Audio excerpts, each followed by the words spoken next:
June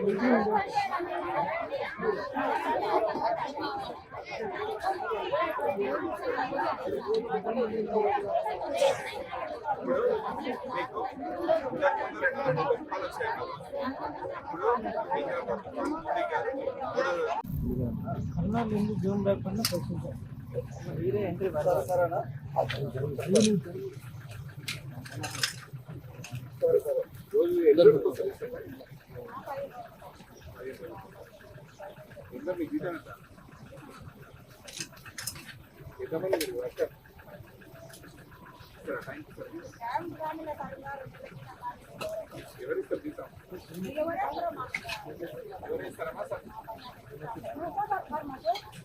అందరికీ నమస్కారం.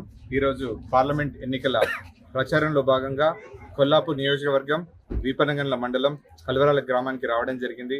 ఇక్కడ దాదాపు 700 మంది ఉపాధి హామీ కూలీలతో చర్చించి వాళ్ళ సమస్యలు తెలుసుకొని సంబంధిత అధికారులతో వాళ్ళకు కావాల్సిన అవసరాలను ఏపీఓతో మరియు దానికి సంబంధించిన అధికారులందరితో మాట్లాడడం జరిగింది.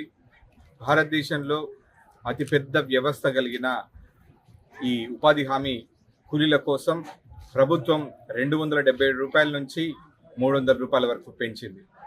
దీన్ని సద్వినియోగపరచుకోవడానికి ఇంకా కింది స్థాయిలో, రాష్ట్ర స్థాయిలో, క్షేత్రస్థాయిలో అమలు అవ్వడానికి ఇంకా నోచుకోలేదు. రాష్ట్ర ప్రభుత్వం ఇంకా ఆ డబ్బుల్ని ఆపడం జరుగుతుంది. దాన్ని వెంటనే రిలీజ్ చేయాలని వాళ్ళని కోరుతున్నాం.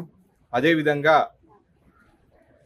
పెద్దలకు, ముసలోళ్ళు అక్కడికి వెళ్ళి దాదాపు 5 కిలోమీటర్లు నడిచెళ్ళి పనిచేయాలంటే చాలా ఇబ్బందికరమైన పరిస్థితి ఉంది. కాబట్టి వారికి కూడా కావాల్సిన సదుపాయం కల్పించి వాళ్ళు పోయి రావడానికి ఒక వాహన ఏర్పాటు చేయాలని కోరుతున్నాం.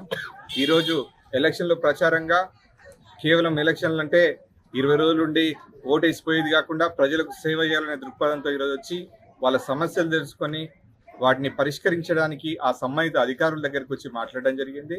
అదేవిధంగా దేశంలో నరేంద్ర మోడీ గారి ఒక అభివృద్ధి కార్యక్రమాలు చూసి వారు దేశ ప్రగతిని, దేశ సమగ్రతను మరియు దేశ భద్రతను కాపాడడానికి వచ్చిన ఒక నేత. అటువంటి నేతను గెలిపించుకోవాలనే తలంపుతో ఈరోజు కొల్లాపూర్ నియోజకవర్గం మరియు వీపనగండ్ల మండలం అందరూ కూడా, ప్రజలందరూ కూడా ఒకటే మాట చెప్తున్నారు. ఎవరు అడిగినా మోదీ మోదీ మోదీ అంటున్నారు. ఇవి గల్లీ ఎలక్షన్లు కాదు, ఎమ్మెల్యే ఎలక్షన్లు కావు, ఇవి ఢిల్లీ ఎలక్షన్లు.